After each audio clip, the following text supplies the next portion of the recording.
So I got out of my hospital bed, and I noticed a chip on the bottom side of my wrist.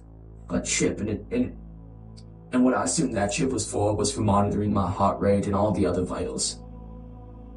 So I got up out of my hospital bed and I walked up to the window. I opened the window and I saw a city. It ain't like any other city I've ever seen before.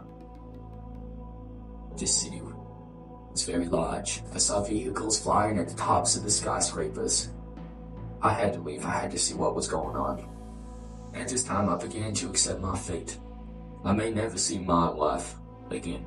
So I walked to the door of that hospital room, and I found that it was unlocked.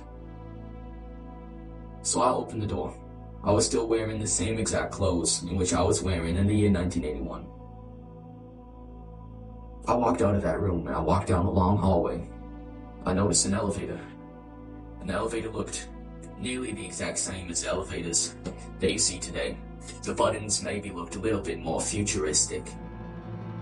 But apart from that, it looked like any standard elevator. I got in that elevator and I hit the button to go to floor 1. Apparently I was on floor 6. I will admit the elevator was quite fast and I was on floor 1 before I knew it. The glass doors of the elevator opened and I saw the lobby of this hospital in which I was in. Nearly everybody appeared to be dressed in white. They were all wearing white clothes, and they appeared to be looking at me strangely. I went up to the front desk of this hospital, and I asked the lady who was standing there, who was wearing all blue. The patients appeared to be all wearing white clothes, but this lady who was working at the front desk was wearing all blue. And it appeared as if all the other hospital employees were also wearing these blue uniforms. Not like the blue uniforms you'd see in a hospital today. They were blue long-sleeve shirts, blue pants of the same color. And I asked the lady, "Where am I?" And she tells me, "You're in District 508. And I said, "District 508? What does that mean?" And she says, "What do you mean, what does that mean?" "Well, you're in District 508. I began to question everything. Where was I? I went up to the front of the hospital. I went to the front doors, which were sliding glass doors, and they opened automatically when I walked through. And I realized I was on the outskirts of the city. This city with buildings I ain't never seen before. And I saw a sign saying District 508. And at the bottom of the sign, I read in very small text. It said, District 508 of the Yavis Empire. I realized I was not in the United States. I was in a new place. I didn't know what this Yavis Empire meant. But I knew I had to come home. So I walked around the city a bit. It's a very strange city. I looked above me and I could see buses floating in the sky. I wasn't sure about how any of the technology worked, but I saw buses and cars flying in the sky above me. The streets down low were open. You could walk.